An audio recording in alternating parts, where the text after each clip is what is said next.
त्या रिकाम तिकड्या आबासाहेबाचं मला ऐकून घ्यावं लागलं. आम्हाला अक्कल शिकवत होता. कोणामुळे?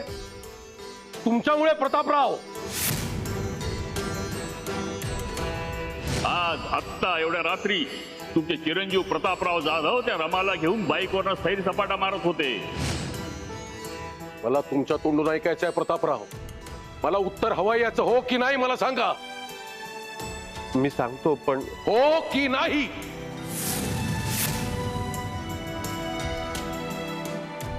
हो,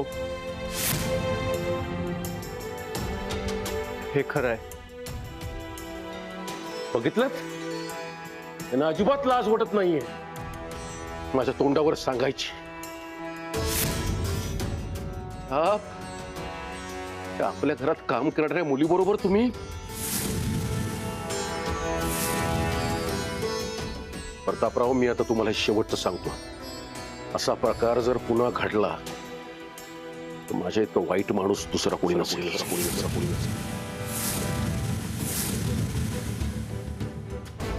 अहो,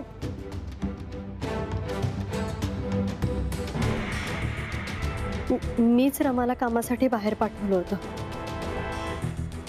अहो, आणि तिथून यायला तिला खूप उशीर झाला. आता एवढ्या रात्री अंधारात ती एकटी कशी येणार ना, म्हणून मी प्रतापला पाठवलं होतं तिला आणायला. बाकीचे घरातले काय मेले होते का? हरी गायबच होता ऐन वेळेला, आणि आपल्या कामासाठी बाहेर गेली होती म्हटल्यावरती आपली जबाबदारी झाली ना. आणि आजकाल नाही ते प्रकार घडतायत, म्हणून प्रतापला म्हटलं तिला घरापर्यंत सोडून ये.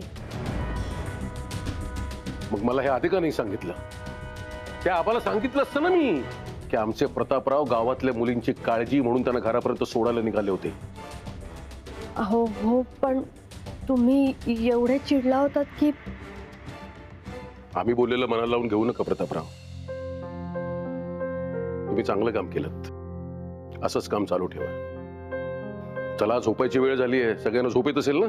मला पण सकाळी लवकर उठायचंय. चला, गुड नाईट. तेजू, तू पण जा झोपायला.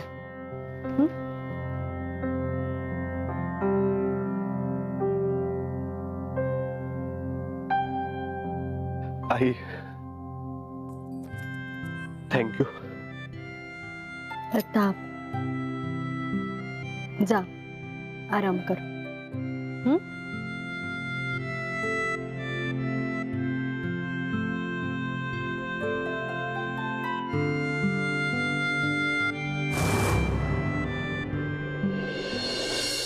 हे बरं मे, तू सकाळी बी आली असती ना तरी चालला असत, पण एवढा वेळ तू कुठं होती ना ते सांग, आणि ते बी खरं खरं सांग. सुमे, रमा नेहमी खरंच बोलते. ओ बाबा, तुम्ही गप्प बसाव. हा? जेव्हा मी रात्रीची उशिरा यायची तेव्हा कशा पोलीसची खाक्यात मला प्रश्न विचारायचे हो? हा, मग आता माझी बारी आहे का गरम आहे? तुला तर रमत गमत जायला 15 मिनिट लागतात, आणि अगदीच टंगळ मंगळ करत आलीस तरी बी 15 मिनिट लागतात. म्हणजे बघ, अर्धा तास झाला. मग तरी तू एवढा ओळख कुठं होती? बोल ना आता. सुमे, अगं माणूस म्हणजे रेल्वे आहे का वेळेवर जायला आणि वेळेवर यायला? काम असलं की होतंय उशीर. बास की आता. घाल अजून पाठीशी तिला. आज काय चोक्ष मोक्ष लावायचा ना तो लावूनच राहणार. ए बोल ग तू. सुमे, तुला काय सिद्ध करायचंय ग? किती देवळात नव्हती, बाहेर फिरत होती, असं सिद्ध काय करायचंय ना ती सांग ना तिच्या तोंडाने. काय रमे, आता का तोंडाला कुलूप घातल्यासारखी गप बसली? बोल ना, सांग ना सगळ्यांना. नाही, हे सगळे एवढं तुला विचारतायत आणि तू काहीच बोलत नाही, याचा अर्थ काय? याचा अर्थ इथं काहीतरी अनर्थ घडतोय असाच घ्यायचा. आबासाहेब, या आबासाहेब, या या या या ना, या या या या या, बस बस या बस. बस. पाणी. काय आबासाहेब, म्हणजे एवढ्या उशिरा आता इथं काय काय काम होतं का? काय झालं का? तरुणाई जेव्हा वाईट मार्गाला लागते ना तेव्हा अनर्थ घडतो युवानेती. इथल्या तरुणाईची आम्हाला काळजी आहे, इथल्या लेकीची काळजी आहे. तुम्हाला तर चांगलंच माहितीये. माहिती म्हणजे काय आहेच की. का तुम्ही आमचे युवा नेते म्हणजे आमच्या घरचेच झाले की, किंवा तुमच्या घराण्याची आबरू ती आमच्या घराण्याची इज्जत, का त्या रमाला आमच्या चिरंजीवानी बहीण मानलेली, म्हणून या रमाच्या बाबतीत जे कळलं ते तुमच्या कानावर घालावं म्हणून इथं आलो.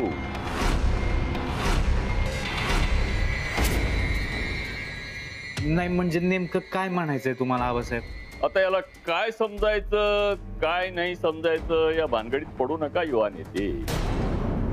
फक्त जे चाललंय ते नीट समजून घ्या. आता जे पाहिलंय ते तुमच्या कानावर घालावं म्हणून आम्ही स्वतः इथं आलोय. म्हणजे रमा आता कुठं होती हे तुम्हाला माहितीये का?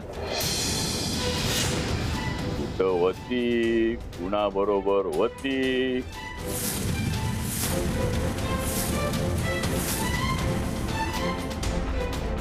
मामी, अगं मी छोट्या मालकांसोबत होते.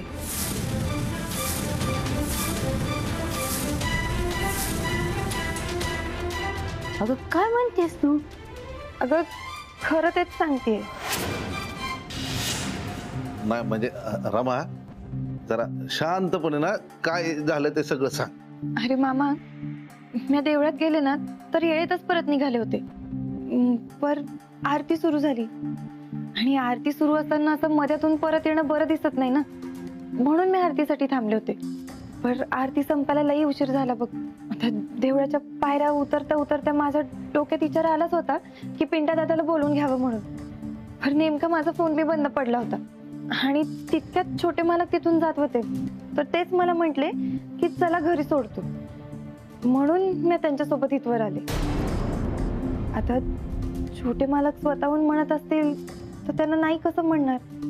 आणि तसं बी एवढा अंधार पडला होता की रातच्याला यायला भीती वाटत होती मला. बरं केलंस रमा तू. आणि असंही मागं एक दोनदा रात्रीचे वाईट अनुभव आला होता ना तुला. आणि छोटे मालक स्वतःच्या कामातनं वेळ काढून जर तुला सोडायला येत असतील तर मोठीच गोष्ट आहे अगं. पण या प्रकरणाकडे जरा वेगळ्या नजरेनं पाहिलं तर आपण या गोष्टीकडे वेगळ्या दृष्टीने बघायचंच कशाला आपण. आणि खरं सांगू का, आमचा देवावर जेवढा विश्वास आहे ना त्यापेक्षा थोडा जास्तच छोट्या मालकांवर विश्वास आहे.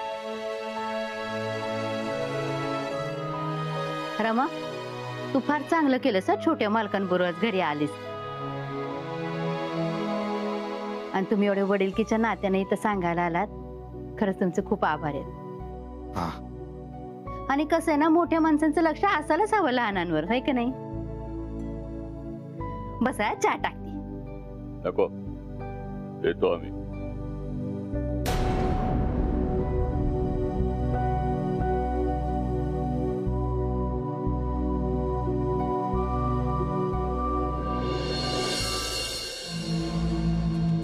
एवढा वेळ कुठे होता आबासाहेब? विरोधकांची झोप उडवायला गेलो होतो आम्ही. म्हणजे त्या रावसाहेबाच्या मुळावरच घाव घालायला गेलो होतो. आता काय केलं तुम्ही तिथे जाऊन? त्या रावसाहेबाचा मुलगा आणि त्याच्याकडे काम करणारी मुलगी, जिला तुम्ही तुमची बहीण मानली, त्यांना एकत्र फिरताना बघितलं आम्ही आत्ता रात्री. पण तुम्ही तडक निघालो आणि रावसाहेबाच्या घरी गेलो. तिथं ठिणगी पेटायची शक्यता असते ना चिरंजीव, तर रान पेटवायची तयारी केली पाहिजे. आता आमच्या समोर काय बोलला नाही तो, पण त्याच्या थोबाडावर संतापाचे बुडबुडे असे पाट पाट पाट पाट फुटताना आम्ही स्वतः बघितले. दोघांमध्ये आता लय मोठी दरी पडली असेल. आबासाहेब, अहो प्रताप माझा खूप चांगला मित्र आहे. तुम्ही अशा चहाड्या केल्यावर त्याला काय वाटेल? आणि तुमच्या अशा वागण्यामुळे आमच्यात भांडणं होतील. आबासाहेब, तुम्ही का केलं असं? राजकारण घरापर्यंत नेण्याची काय गरज होती तुम्हाला? राजकारणात असंच वागावं लागतं चिरंजीव. राजकारणात बाहेरून तडाखे द्यायचे ना, आतून पोखरून काढायचं. चिरंजीव, तुम्ही आम्हाला राजकारण शिकवायला जाऊ नका. बापाला राजकारण शिकवू नका. तुमच्या पद्धतीने राजकारण करत राहिलो ना तर टाळ चिपळ्या घेऊन गावातनं बाहेर पडावा लागेल.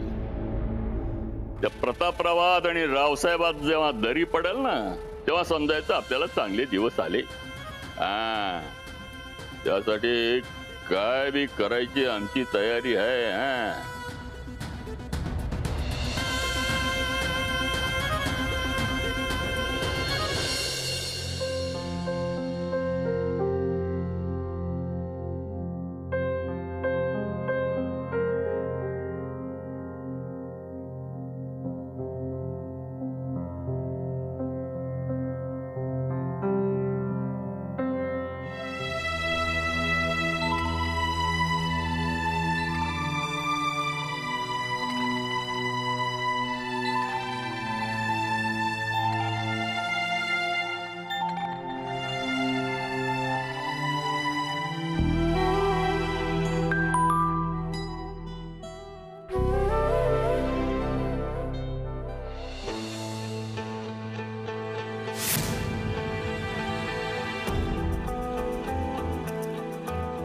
प्रतापराव, तुम्हाला काय वाटलं तुमच्यावर कोणाचं लक्ष नाही? रावसाहेबांपासून तुम्ही नेहमी असेच वाचत राहाल तर एक गोष्ट लक्षात ठेवा, आमची तुमच्यावर घारीसारखी नजर आहे. तुमची प्रेम कहाणी लवकरच पोचवू आम्ही.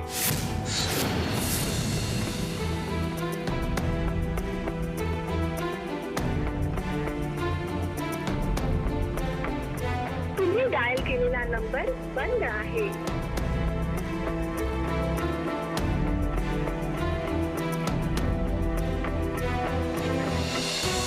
तुम्ही डायल केलेला नंबर बंद आहे.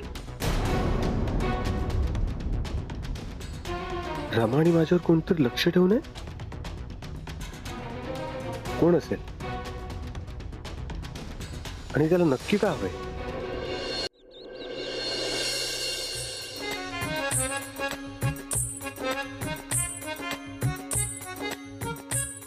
काय केअरटेकर बाई निघाल्या का ड्युटीला? वय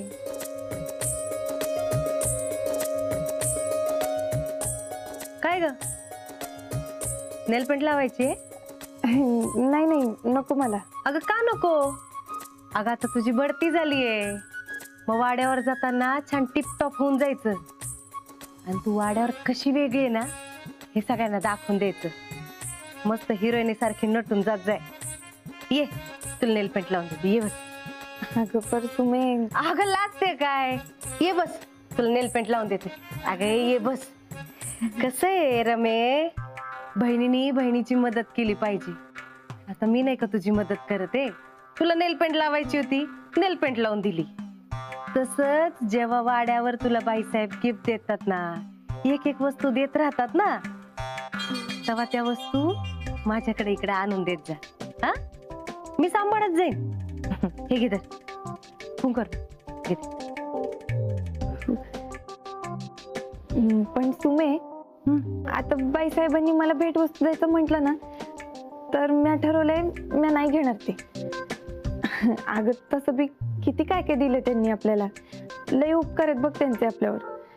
आता नको, बस झालं. अगं बस काय बस?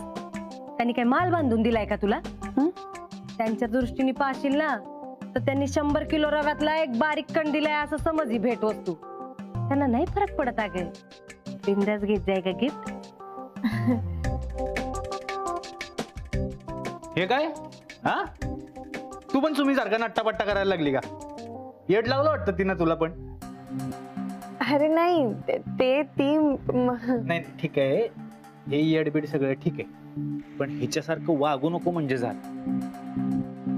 काय ना रमे, स्वप्न बघायला पैसे नाही लागत, पण आपण आपली पायरी ओळखून वागायला शिकलं पाहिजे का नाही? काय? हो हो हो रमे हो.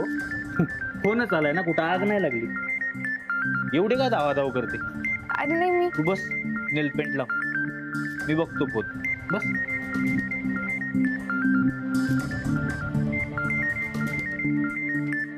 तुझ्या का चेहऱ्यावरचा रंग एवढा उतरलाय का? अगं नाही. हॅलो.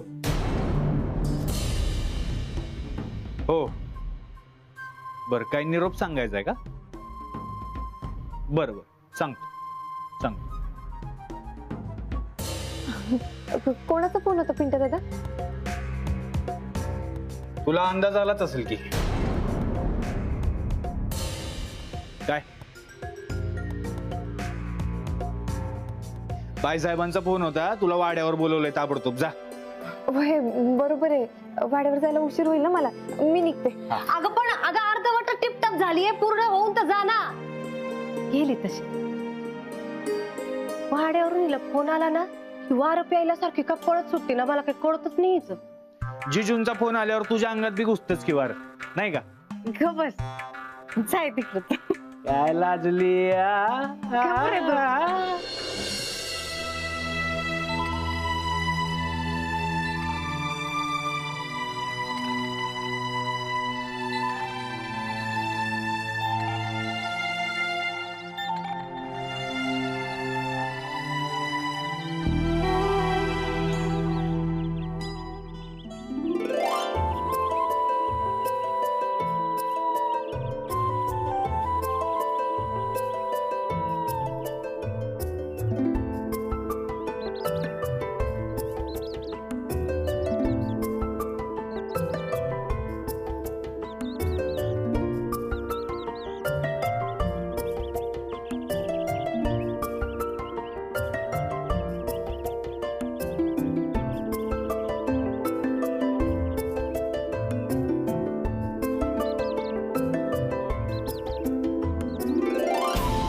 आत्ताच्या आत्ता माझ्या रूम मध्ये चला.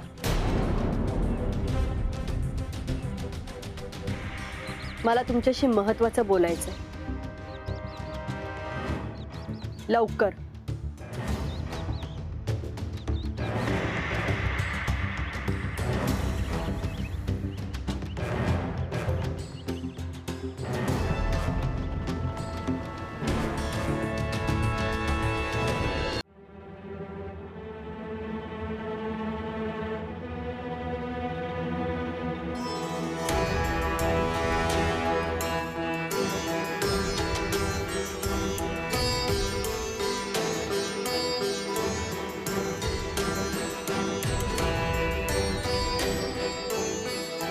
हे घे, रावसाहेबांना फोन लाव.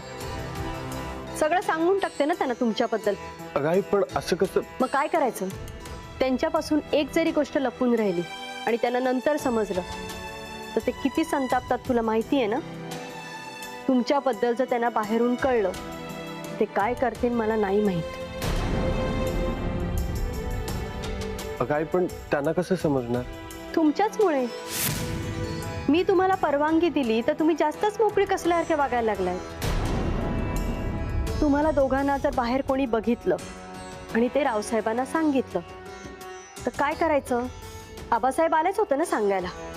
मी तिथे होते, मला तुम्हा दोघांविषयी सगळं माहित होतं, म्हणून प्रकरण हाताबाहेर जायच्या आधी मी सावरू शकले. पण हेच पुन्हा पुन्हा व्हायला नको ना, म्हणूनच सांगते सगळं सांगून टाकूया त्यांना. रमा, ह्या घरची सून होण्याचे सगळे गुण आहेत तुझ्यात. तुमचं एकमेकांवर प्रेम आहे म्हणून मी हो म्हटलं. पण याचा अर्थ असं नाही ना की रावसाहेबांचंही तेच मत असेल.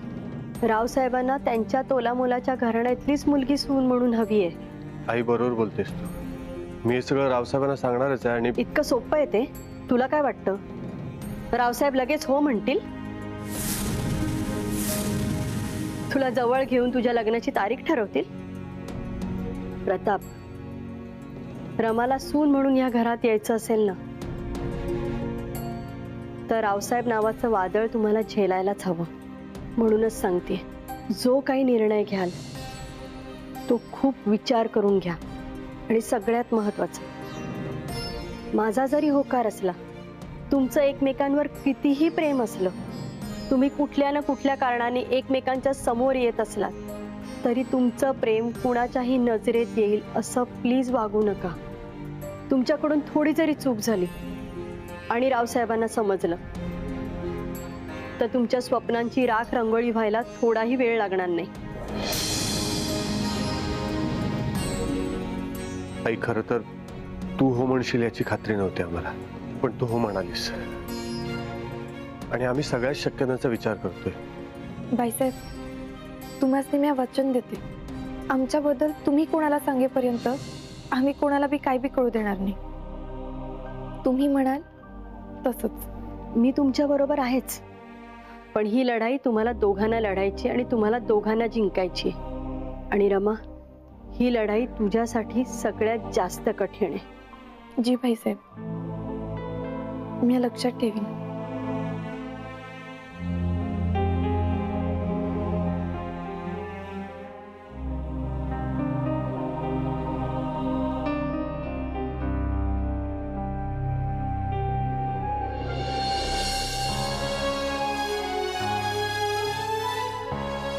आई म्हणते ते बरोबर आहे.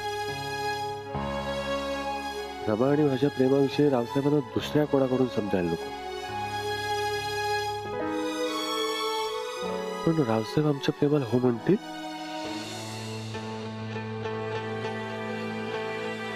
काही झालं तरी रावसाहेबांनी रमाचा सून म्हणून स्वीकार केलाच पाहिजे. त्यासाठी कितीही प्रयत्न करावे लागले तरी चालतील, कितीही वेळ लागला तरी चालेल, पण तोपर्यंत संयमानं वागावं लागणारच आहे. एक छोटीशी चूक सुद्धा सगळं संपवू शकते. इथून पुढे रमासोबत असताना सगळ्यांसमोर भान ठेवून वागावं लागणार आहे.